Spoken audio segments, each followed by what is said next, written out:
8 amazing facts you didn't know about Charlie Munger. Welcome to billionairephilosophy.com, the place where we get inspiration from billionaires and leaders. And welcome back to another inspiring, amazing video. We cover many fascinating billionaires and leaders in this series, and there are very few who are as polymathic, wise, witty, and legendary as Charlie Munger. Born 5 years before the Great Depression, Charlie Munger went on to become famous for his investment prowess, wisdom, wits, and for being a credit to civilization. Although a billionaire in his own right, his investing style is that of value investing, and the ideas he espoused were being deserving, delaying gratification, rational decision-making, not being stupid, and being a credit to civilization. All of these ideas he delivered in his witty and irreverent manner, unmatched by other billionaires till this day. He was on the front cover of Forbes in 1996. He was described by Warren Buffett as the chief architect of Berkshire Hathaway. Warren Buffett was once the world's richest man, whom we will cover in a future episode. When it comes to worldly wisdom and investing delivered with chutzpah, there probably isn't a person with a more solid pedigree than Charlie Munger. So we simply could not resist doing a video on him. Here are 8 amazing facts you didn't know about Charlie. Number 1. Charlie Munger already discovered worldly wisdom at the age of 7. Charlie Munger learned from a very young age that the secret to a long and happy life is simple. You don't have a lot of envy and resentment. Never overspend your income. Stay cheerful despite of your troubles. You connect with reliable people and you do what you're supposed to do. At a very young age, Charlie Munger already realized that some of the older people were a little bonkers with irrationality.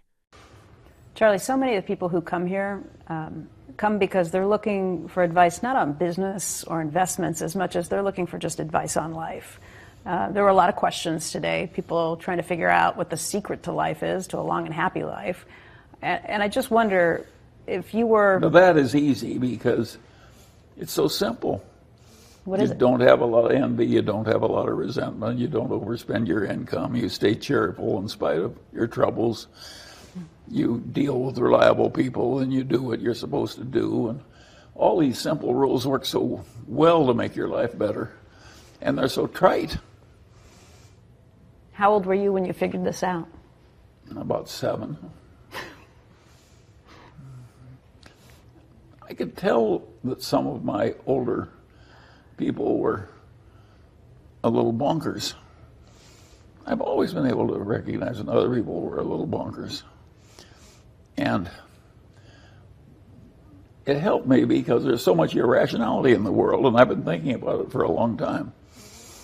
Its causes and its preventions and so forth. Sure, it's helped me. And staying cheerful because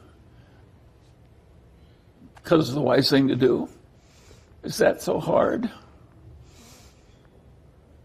And can you be cheerful when you're absolutely mired in deep hatred and resentment? Of course you can't. So why would you take it on? Number 2. Charlie Munger's loved story with Coca-Cola already started when he was 13. Although both Charlie Munger and Warren Buffett famously loved their investment in Coca-Cola, listen on and watch as the audience listened to Charlie Munger with rapt attention. I'm lucky to have had as much felicity as I got.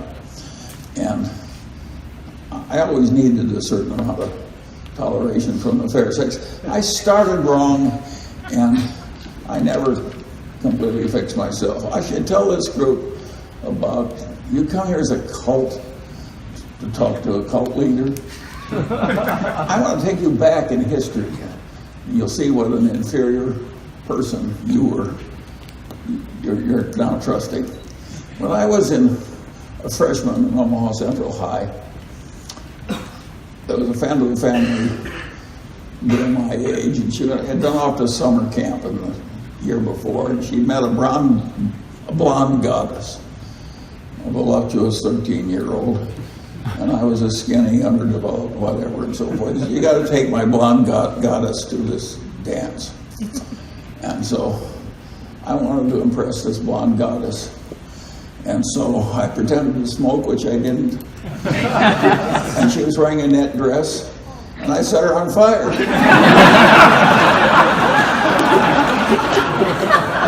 Well, I was quick-witted, and I threw Coca-Cola all over it. At due time, the fire was out, and that's the last I saw of the blonde goddess. Number 3. Charlie Munger was blind in his left eye after a botched cataract surgery. His left eye was excised due to extreme pain. He could have blamed the doctor, but he didn't. When it became obvious in 1978 to Charlie Munger that he would lose his vision to cataracts, he underwent what he described as an old-fashioned cataract operation at the Good Samaritan Hospital in Los Angeles. Charlie Munger said, "A new and better operation had been invented, but I didn't pay attention. I just went along with the doctor that recommended the old one that he knew how to do." The new type of surgery had a complication rate of no more than 2%, while the surgery I had a 5% complication rate. The man who did the first operation? I won't tell you his name. A perfectly nice guy. Our family eye doctor. I made the mistake, the fault was mine. Number 4. He is Zoom savvy. At the age of 99, many people will live a sedentary and passive lifestyle, but not Charlie Munger. How often does he Zoom with his friends and business associates? 3 times a year, a month, or a week? No! At age 99, he Zooms at least 3 times a day. Way to go, Charlie. The last year, you both had your lives change pretty dramatically from the pandemic. Charlie, I hear you're pretty adept at Zoom. Oh, I fall in love with Zoom. How often do you talk to people on Zoom? At least 3 times a day. I made a deal in Australia. I think Zoom is here to stay. It just adds so much convenience. Well, particularly for 97, getting around. But Charlie and I have talked a lot, obviously, since the pandemic started. We haven't talked on Zoom yet. I mean, well, but it's not because I'm his non-Zoom guy. No. Number 5. Charlie Munger nearly brought Elon Musk to tears. Yes, Elon Musk, one of the most successful entrepreneurs in America and the richest man on earth. Charlie Munger told Elon Musk why his car project Tesla would fail and gave his reasons. Watch on. You know, there are American heroes who don't like this idea. I was very sad to see that because those guys are, those guys are heroes of mine. Elon Musk, Tesla CEO, said billionaire investor Charlie Munger once told people at a lunch all the ways Tesla would fail. Musk was responding to a retweet in which Charlie Munger compared cryptocurrency with venereal disease. Charlie Munger is the vice chairman of Berkshire Hathaway and Warren Buffett's right-hand man. In reply, Musk tweeted an anecdote. "I was at a lunch with Munger in 2009 where he told the whole table all the ways Tesla would fail," he said. "Made me quite sad, but I told him I agreed with all those reasons and that we would probably die, but it was worth trying anyway." Tesla is currently the world's most valuable car maker with a market capitalization of more than $830 billion at its peak. Is Charlie Munger right about Tesla? The jury is out there. Number 6. His most influential heroes were Benjamin Franklin, among the eminent dead, and Kuan, whose life overlapped Charlie Munger's. And Charlie Munger lived his life through emulating his heroes. You found Ben Franklin when? How young were you when you first came across what Ben Franklin had done? Well, I think high school, yeah. And that's when you started modeling yourself after some of the I things don't know when I started modeling myself after Franklin, but I certainly tried to model myself a little. I like the mixture of financial life and regular life. Mm-hmm. But I couldn't copy. I didn't have any musical ability.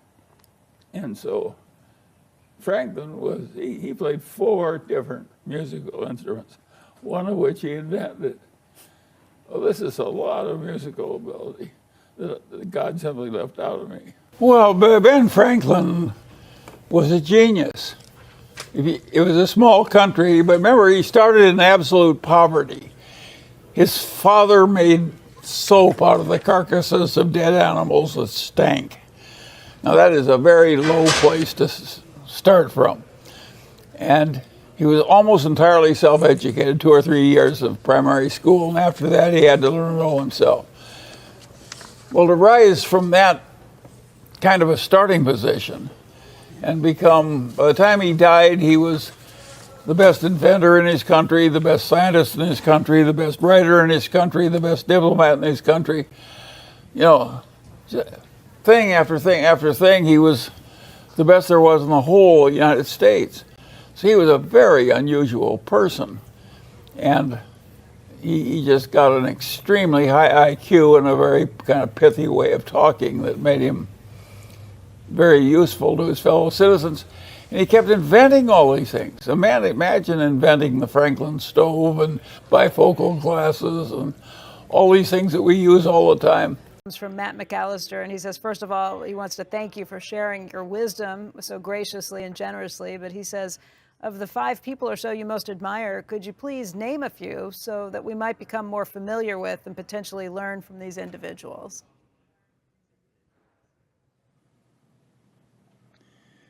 Well, I don't have any one person that I admire. I would argue that the greatest governmental leader whose life overlapped mine was Kuan of Singapore. And I would argue that he was the one that taught Deng Xiaoping of China how to fix China the way Singapore fixed itself. And so it was a huge achievement. So I've seen some remarkable, I think the Marshall Plan that my country did after World War II was a marvelous thing, and that was a credit to the human race. My favorite political system in terms of being adapted to its particular circumstances successfully is Singapore. I think Singapore is the single most successful governmental system that exists in the world. They've taken a small swamp from no to a very creditable place. They're doing the Lord's work in a number of very important ways. I mean, this is a very unusually successful man. It's a very unusually successful history. If you will make a study of the life and work of Kuan Yew, you will find one of the most interesting and instructive political stories written in the history of mankind. This is better than Athens. You will learn a lot that will be useful in your whole life. Study the life and work of Kuan Yew. You're going to be flabbergasted. Number 7. He had walked the street crying as a grown-up married man. Who would have thought Charlie Munger, the wisest, wittiest of billionaires, hero to millions, would walk the street crying? But he did when his first child, Teddy Munger, died of cancer. The great philosophers of realism are also the great philosophers of what I call soldiering through. If you soldier through, you can get through almost anything. And it's your only option. You can't bring back the dead, you can't cure the dying child, you can't do all kinds of things. You have to soldier through, and you just, somehow you soldier through.